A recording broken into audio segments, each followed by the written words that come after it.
They came not with swords, but with rhythm, not with war cries, but with trembling feet. It began on a summer morning in the heart of Strasbourg when the first woman stepped into the square and danced. No music, no festival, no reason, just movement. And in the days that followed, that movement spread like a plague. At first they thought it was madness. Some whispered of a curse, others of divine punishment. Within a week, dozens joined her. Their feet bled, their bodies twisted, but they would not stop. They could not stop. This was not a festival, it was a siege of the human mind. Doctors wrapped in robes and masks gathered in confusion. They diagnosed dancing mania. But no diagnosis could silence the pounding of feet. The church declared it the work of the saints, punishment from above. Masses were organized, and still they danced. Processions marched through the streets, and still they danced. Their hunger turned to delirium. Some said it was witchcraft, others whispered of poisoned bread. But beneath every theory was the same terror. No one could stop the music that no one could hear. The plague spread across the region like wildfire through dry wheat. Hundreds twirled and convulsed in the scorching heat. Children cried in doorways as their mothers joined the spiral. It was as if the city itself had forgotten how to stand still. Officials turned to music, believing rhythm might cure rhythm. They built stages, hired musicians, and the dancers only moved faster. The cure became the fuel. Husbands watched wives dance themselves to death. Children buried mothers while music still echoed. A city that had known war now feared its own heartbeat. But this plague was unlike any other. It did not strike flesh. It consumed will. The dancers did not resist because they had already surrendered to something ancient, something silent, something that waited beneath their feet. Weeks passed, and as quickly as it began, it faded. The square grew silent. No answers, no cures, only whispers. And the stone beneath the city remembered.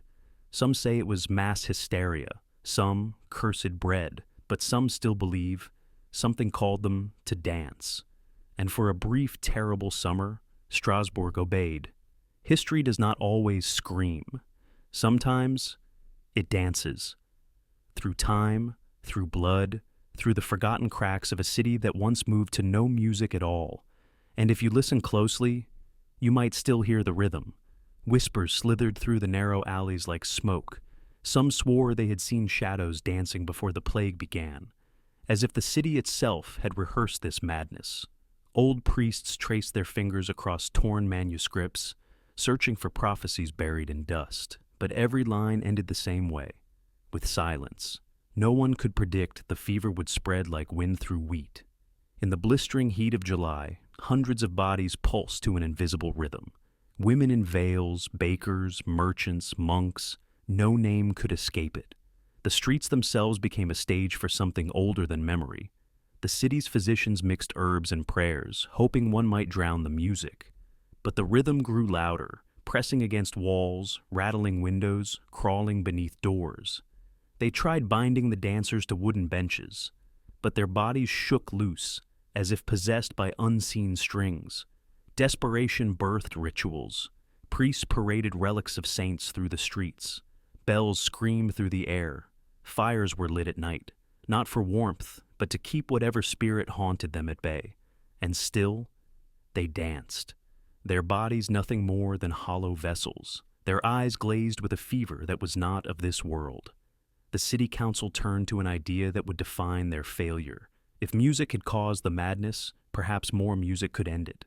They raised wooden platforms, musicians were summoned, and soon the streets drowned in rhythm. But the music did not heal them, it fed the hunger.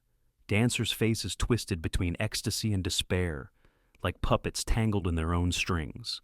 Laughter and screams blurred together, until no one could tell which was which. The cure had become the devil's lullaby. Husbands buried wives while violins still wailed through the square.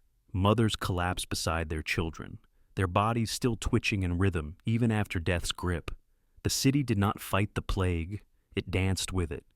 And in that grim duet, death always led. Husbands buried wives while violins still wailed through the square. Mothers collapsed beside their children, their bodies still twitching in rhythm even after death's grip. The city did not fight the plague, it danced with it. And in that grim duet, death always led. By the third week, silence became a memory. The square had no dawn or dusk, only rhythm. Merchants closed their doors, churches emptied, and the dancers moved like clockwork, slaves to a pulse no ear could hear. Even the wind seemed to sway. In cellars beneath the city, the whispers grew louder. Survivors claimed to hear footsteps in empty halls, echoes of dancing when no one was there. Some believed the earth beneath Strasbourg had awakened, a buried rhythm carved into its stones centuries before. Not a curse, not a miracle, a memory. Doctors fled. Priests stopped preaching. Even the soldiers kept their distance, as if afraid their own boots might betray them and begin to tap. The city fell quiet on the surface, but below, the dance went on. A rhythm without a drummer, a song without a singer. Then, one morning, as sudden as it had begun, the rhythm broke. The dancers fell still, some alive, some not. The square lay quiet, its stones cracked, its walls blackened by torch smoke. No one spoke, no one sang, no one dared to move.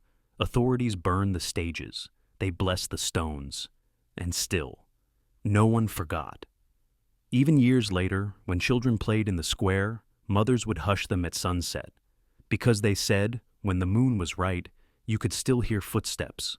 The plague had taken no fortress, claimed no throne.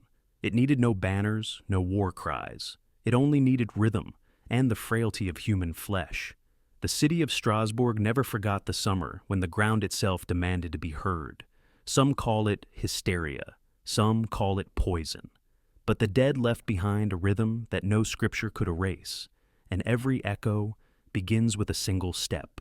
History does not always scream. Sometimes it dances, through centuries, through fear, through the cracks of every stone that once heard it. And if you stand in the silence long enough, you'll feel the earth moving beneath your feet. When the dance finally ended, the silence was heavier than the fever itself. It wasn't relief that filled the city. It was fear. Fear that the rhythm had only fallen asleep. Families boarded their windows at night, whispering prayers no one had spoken in years. They believed if they stayed silent, the rhythm would not hear them, but silence was never a shield. The priests declared the ground cursed. They drew chalk lines and carved crosses into the walls. But no symbol could keep out something born from beneath their feet. Even the river refused to stay still. Locals swore the water rippled at night, as if something deep below was breathing. There were those who claimed to still hear it, a pulse beneath the stones.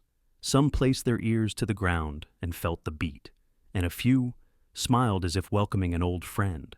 The city rebuilt the square brick by brick, but you cannot bury a song, you can only muffle it. Years later, travelers spoke of hearing drums at night. They said it began as a whisper, then a tremor, then a song, but when they turned toward the square, nothing. Mothers warned their children, never step on the square at night. If you do, your feet may not obey you. The plague was gone, but its shadow remained, carved into the rhythm of the city. Every step, every breath, every silence, remembered. And some nights, when the moon rises red, a single footstep echoes through the square, not enough to summon a crowd, just enough to remind the city. It never truly ended. History still whispers, if we dare to listen.